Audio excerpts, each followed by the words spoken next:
मङ्गलं भगवान् विष्णुः मङ्गलं गरुडध्वजः मङ्गलं पुण्डरीकाक्षः मङ्गलाय तनोहरिः मङ्गलं लक्ष्मण भ्राता मङ्गलं जानकीवरः मङ्गलं सुन्दरो रामो मङ्गलं हनुमत्प्रियः मङ्गलं परमानन्दो मङ्गलं परमेश्वरः मङ्गलं श्रीपद्मनाभो मङ्गलं पद्मलोचनः मङ्गलं करुणासिन्धुः मङ्गलं विश्वपालकः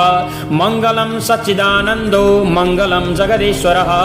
मङ्गलं श्रीरङ्गनाथो मङ्गलं पुरुषोत्तमः मङ्गलं कमलाकान्तो मङ्गलं भक्तवत्सलः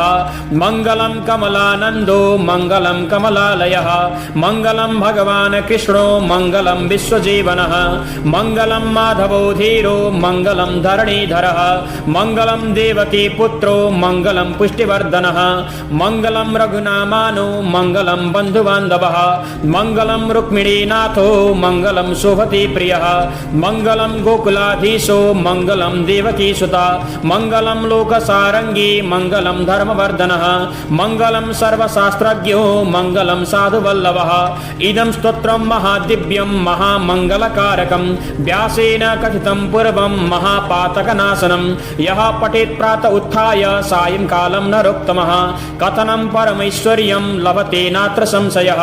भवेद्वर्षशतायुश्च सर्वरोगविवर्जितः मुच्यते सर्वपापेभ्यो विष्णुलोकं स गच्छति।